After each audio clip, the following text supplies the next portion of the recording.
నమస్తే NSR news కి స్వాగతం.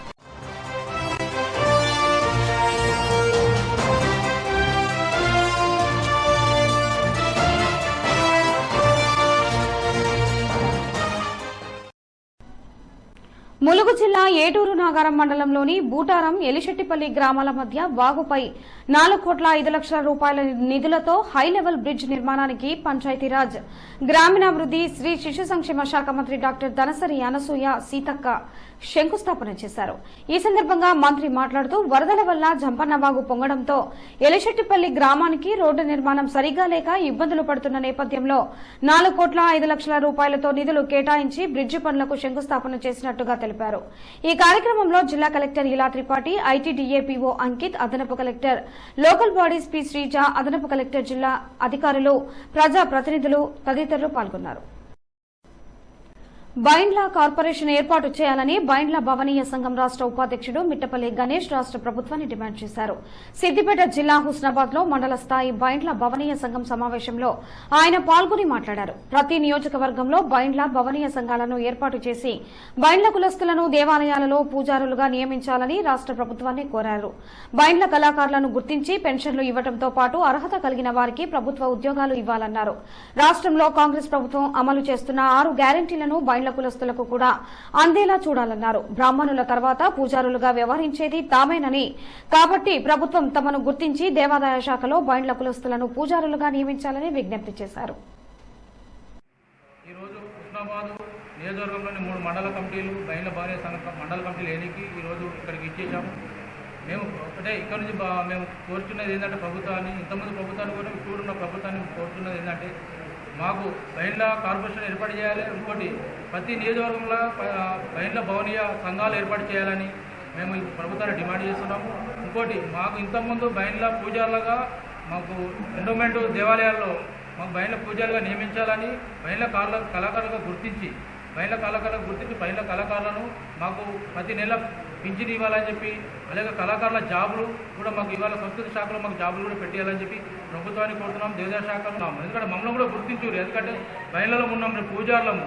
ఎందుకంటే మేము బ్రాహ్మణులు ఎంత, మేము బ్రాహ్మణుల కంటే ఎక్కువ మమ్మల్ని గ్రామదేవతలను కొలిచేటోళ్ళు మేమే. అందుకని మేము కూడా ఏం చెప్తున్నామంటే మమ్మల్ని కూడా గుర్తించి కళాకారులకు గుర్తించి మాకు కూడా ఎండోమెంట్ల పూజలుగా నియమించాలని చెప్పి మేము ప్రభుత్వాన్ని కోరుతున్నాం. ఈరోజు అక్కనపేట కోయేడ హుస్నాబాద్ మండల కమిటీ ఏర్పాటు చేసుకోవడం కోసం ఇక్కడికి వచ్చేయడం జరిగింది. ఇక్కడ ముందుగా అందరి కమిటీ ఏర్పాటు చేసుకోవడం జరుగుతుంది. ఇక్కడ నుంచి మేము ప్రభుత్వానికి విన్నవిస్తున్నాం ఒకటి ఏంటంటే బైండ్ల కార్పొరేషన్ ఏర్పాటు చేయాలి మా సంఘం తరఫున.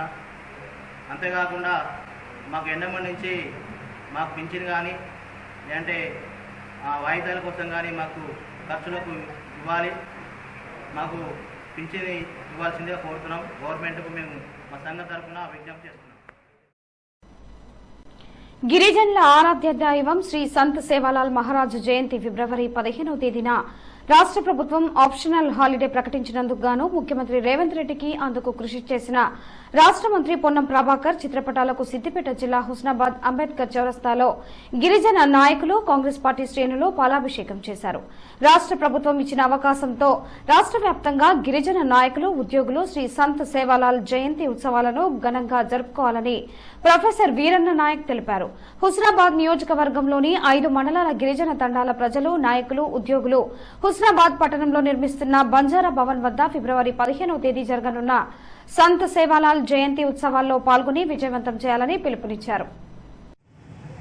మన రాష్ట్ర కాంగ్రెస్ ప్రభుత్వము గౌరవనీయులు ప్రియతమ నాయకులు శ్రీ యనమల రేవంత్ రెడ్డి గారి ముఖ్యమంత్రి ఆధ్వర్యంలో మా హుస్నాబాద్ నియోజకవర్గం ప్రియతమ నాయకులైన శ్రీ పొన్నం ప్రభాకర్ గారి చొరవతో రాబోయే 15వ తారీఖు నాడు, ఫిబ్రవరి 15 నాడు దేశం మొత్తంలో జరగబోయే సంత్ శ్రీ సేవాలాల్ మహారాజ్ యొక్క జయంతి ఉత్సవాల సందర్భంగా రాష్ట్రంలో పనిచేస్తున్నటువంటి బంజారా, లంబాడి, గిరిజన నాయకులు ఎవరైతే ఉద్యోగాలుగా ఉన్నారో వారి కోసం శ్రీ పొన్నం ప్రభాకర్ గారు కృషి చేసి ఆన్ డ్యూటీ ఇప్పించడానికి ప్రతిపాదనలతో రెడీ చేసినందుకు ఈరోజు మా బంజారా జాతి నాయకులతో పాటు ఇక్కడ ఉన్నటువంటి టీఆర్ఎస్, కాంగ్రెస్ నాయకులందరము ఉద్యోగులు ఉపాధ్యాయులు అందరూ కలిసి వారికి శ్రీ రేవంత్ రెడ్డి గారికి అదేవిధంగా మా నాయకులు పొన్నం ప్రభాకర్ గారికి మేము పాలాభిషేకం చేసి ఒక ధన్యవాదాలు తెలుపుతున్నాము. మోడీ ఆన్ డ్యూటీ అనే కార్యక్రమం అంటే ఉద్యోగస్తులకు సెలవు అవసరం లేదు, అబ్సెంట్ లేదు, వేతనం వస్తుంది. అందరూ కూడా ఉత్సాహంగా ఈ ఉత్సవాలలో పాల్గొనాలి. ఒక గురునానకు సిక్కులకు ఎట్లను, లంబాడ వాళ్ళకు, గిరిజనులకు, సంత సేవలకు, ఒక ముస్లింలకు భగవత్ ఎట్లను మన సేవలాలు అనేది అంటే ఈయన ఎంతో ముందు చూపుతో 285 సంవత్సరాల క్రితం ఆయన ఒక ప్రత్యేకంగా మనకు ప్రత్యేకంగా గిరిజనులకు ఒక దేవుడు ఆరాధ్య దైవంగా మారిపోయిండు. కాబట్టి వారి స్మృతులు ఇంకా భవిష్యత్తులో చాలా ఉండాలి. మరి ఇవన్నింటినీ ఇట్లా చేయొచ్చని మన భారత రాజ్యాంగం డాక్టర్ బాబాసాహెబ్ అంబేద్కర్ గారు ఏర్పాటు చేశారు. అదో ముఖ్యమైన అంశం. ప్రత్యేకంగా ఇవాళ మన ప్రాంతీయుడు పివి నరసింహరావు గారికి భారతరత్న అవార్డు కూడా కేంద్ర ప్రభుత్వం ప్రకటించింది. అందుకు కూడా సంతోషం. ఇది కూడా ఒక ఎత్తుగడగా ప్రకటించాల్సిన అవసరం ఉంది. ఇది ఒక 20 ఏళ్ల క్రితమే చేయాల్సిన అవసరం ఉంది. రాష్ట్రంలో గిరిజనులు సుమారు 60 లక్షల మంది జనాభా ఉన్న లంబాడీసు, కోయ, కోటు, చించు, ఎరుకల ఆరాధ్యమైనటువంటి మా గిరిజన జాతుల్లో దశ నిర్దేశించినటువంటి వ్యక్తి, మహోన్నతమైన వ్యక్తి శ్రీ సద్గురు శివలాల్ మహారాజ్ గారు. ఇలాంటి వ్యక్తి, మహోన్నతమైన వ్యక్తిని సద్గురు శివలాల్ మహారాజ్ జయంతిని ఆన్ డ్యూటీగా ప్రకటించినందుకు ప్రత్యేక ధన్యవాదాలు. మేమే ఏదైతే గిరిజనులు సద్గురు శివలాల్ జయంతిని ఏ విధంగా మా గుడ్డల్లో పెట్టి పూజిస్తామో, ఈ రాష్ట్ర ప్రభుత్వాన్ని కూడా మేము, కాంగ్రెస్ ప్రభుత్వాన్ని కూడా మేము గుండెల్లో పెట్టి చూసుకుంటామని ఈ సభగా తెలియజేస్తూ ఉన్నాం. ఈరోజు జయంతిని ప్రతి ఒక్కరూ విజయవంతం చేయాలని ఉస్మానాబాద్ ప్రజల్ని ప్రత్యేకంగా కోరుతా ఉన్నాం. ఈరోజు ఫిబ్రవరి 15న బంజార భవన్లో జరిగే మహాభోగ్ భండార్ కార్యక్రమాన్ని ప్రతి ఒక్క గిరిజనుడు వచ్చి తల్లి వచ్చి ఈ కార్యక్రమాన్ని విజయవంతం చేయాలని ప్రత్యేక ధన్యవాదాలు. ములుగు జిల్లా తాడువాయి మండలంలో జరిగే సమ్మక్క సారక్క తెలంగాణ కుంభమేళ మహాజాతరకు రావాల్సిందిగా ముఖ్యమంత్రి రేవంత్ రెడ్డిని శాసనసభ స్పీకర్ గడ్డం ప్రసాద్ కుమార్లను శిశు సంక్షేమ పంచాయతీరాజ్ శాఖ మంత్రి సీతక్క శాలువాతో సన్మానించి ఆహ్వానించారు. దేవాదాయ అటవీ శాఖ మంత్రి కొండా సురేఖ, తదనంతరం సహచర మంత్రులైన పొంగులేటి శ్రీనివాసరెడ్డిని, జూపల్లి కృష్ణారావును, కోమటిరెడ్డి వెంకటరెడ్డిని, వివిధ మంత్రులను మేడారం జాతరకు రావాలని ఆహ్వాన పత్రాలను అందజేసి పిలిచారు.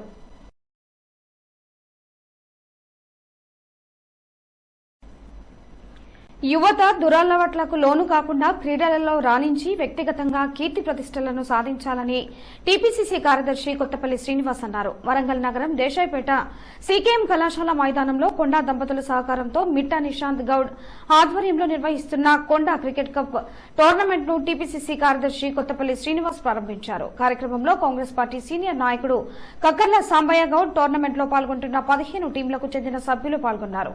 ఈ సందర్భంగా కొత్తపల్లి శ్రీనివాస్ మాట్లాడుతూ యువత క్రీడల పట్ల మక్కువ పెంచుకోవాలని అన్నారు. యువత దురలవాట్లకు లోను కాకుండా రాబో తరాలకు స్ఫూర్తిదాయకంగా ఉండాలని కోరారు. గెలుపు ఓటములకు సంబంధం లేకుండా క్రీడలలో పాల్గొని అత్యున్నత ప్రతిభను కనపరచాలని కొత్తపల్లి శ్రీనివాస్ సూచించారు. కొండా వీరాభిమాని యూత్ కాంగ్రెస్ నాయకుడు మిట్టా నిశాంత్ గౌడ్ ఆధ్వర్యంలో కొండా కప్ అనే క్రికెట్ టోర్నమెంట్ ప్రారంభించడం జరిగింది. కొండా దంపతుల ఆశీర్వాదంతో యువకులు చైతన్యవంతులుగా, క్రీడాకారులుగా, వారి భవిష్యత్తు ఆరోగ్యకరంగా ఉండడానికి ఇలాంటి టోర్నమెంట్ నిర్వహించడం గర్విస్తున్నాం. ఇదంతా కూడా కొండా దంపతుల ఆదేశానుసారం జరుగుతుంది. రెండవది, ఇప్పుడున్న కాలంలో యువత అంతా కూడా మత్తు పదార్థాలకు అలవాటు పడి డ్రగ్స్లలో లోనై అనేకమైన ఇబ్బందులు పడుతూ తప్పుదోవ పడే క్రమంలో నిశాంత్ గౌడ్ గారు క్రీడా కార్యక్రమాన్ని ఏర్పాటు చేయడం, ఇలాంటి యువతకు చేయూతనివ్వడం, ఆటల పట్ల ఆసక్తిని, శ్రద్ధని కనపరుస్తున్న ఈ యువతకు కూడా నేను కంగ్రాట్ చెప్తూ, మంచి ఆహ్లాదకరమైన వాతావరణంలో క్రీడలు నిర్వహించుకొని ఆరోగ్యవంతమైనటువంటి జీవితాన్ని సంపాదించుకొని భవిష్యత్తులో మంచి క్రీడాకారులుగా ఎదగాలని కోరుకుంటూ ఈ క్రీడా ప్రారంభోత్సవానికి నన్ను ముఖ్య అతిథిగా ఆహ్వానించినందుకు ఈ టోర్నమెంట్ కమిటీకి కృతజ్ఞతలు తెలియజేస్తూ కొమరం భీం ఆసిఫాబాద్ జిల్లా జైనూరు మండల కేంద్రంలో వాహనాల తనిఖీ సందర్భంగా అక్రమంగా తరలిస్తున్న ఇసుక ట్రాక్టర్ను పట్టుకున్నారు. ఎలాంటి అనుమతి లేకుండా ఆసిఫాబాద్ నుండి జైనూరుకు అక్రమ ఇసుక రవాణా చేస్తుండటంతో ఇసుక ట్రాక్టర్ను పోలీస్ స్టేషన్కు తరలించి సీజ్ చేశారు. ప్రతిరోజు పదుల సంఖ్యలో ట్రాక్టర్లలో అక్రమంగా ఇసుక తరలిస్తున్నట్లు ఇప్పటికే ఆరోపణలు ఉండగా ఎస్ఐ అక్రమ ఇసుక తరలిస్తున్న ట్రాక్టర్ను పట్టుకోవడంపై స్థానికులు హర్షం వ్యక్తం చేశారు. ఎలాంటి అనుమతులు లేకుండా చట్టానికి విరుద్ధంగా మాఫియా ఇసుకను తరలిస్తున్నట్లు వారిపై కఠిన చర్యలు తీసుకోవాలని స్థానికులు కోరుతున్నారు. ఈ వార్తలు ఇంతటితో సమాప్తం. నమస్కారం.